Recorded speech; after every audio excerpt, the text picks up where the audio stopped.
எண்ணெய் ஊற்றிக்கங்க, கடுகு போட்டுக்கங்க, அப்புறம் பட்டை ஏல கிராம்பு போடுங்க. போட்டு அப்புறமேலு புதினா கொத்தமல்லி போடுங்க. போட்டு வெங்காயம் போடுங்க. வெங்காயம் போட்டு நல்லா வணக்கி விடுங்க. வணக்கி விட்டுட்டு வீடியோ போடுறோம். போட்டு வணக்கி விட்டு அதுக்கப்புறம்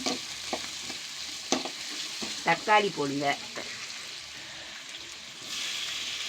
கடைசியாக உருளைக்கிழங்கு போட்டுக்கலாம். போட்டு இல்லை இது ஊற்றிட்டு தான் உருளைக்கிழங்கு போடணும். வெறும் தேங்காய் மட்டும் தான் அரைச்சிட்டீங்க? இல்லைம்மா, தேங்காய், பொட்டுக்கடலை, சோம்பு, பூண்டு. ஆமாம், அவ்வளோதான். தேங்காய், பொட்டுக்கடலை, சோம்பு, பூண்டு, பச்சை மிளகாய் 3 போடணும் அரைக்க. ஆமாம், அரைச்சி பச்சை மிளகாய் இதெல்லாம் ஊற்றி கொஞ்சோண்டு மசாலா, கொஞ்சோண்டு வரமிளகாத்தூள், கொஞ்சோண்டு இது உப்பு எடுக்கலையாடா தம்பி? உப்பு எடுறா. வீடியோ போடுங்க. நானும் சொன்னேன் இதை வர உங்க அப்பா சமைக்க. வெங்காயம், தக்காளி இதெல்லாம் போட்டு கடைசியா தேங்காய் அரைச்சி வச்சு ஊற்றணும்.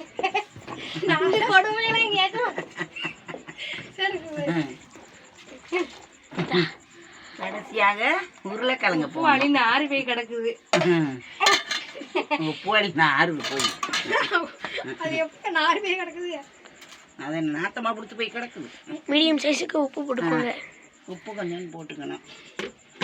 அவ்வளோதான். இந்த அப்புறம் செல்லாம குருமாக்குள்ள போடணும். அவ்வளோதான்.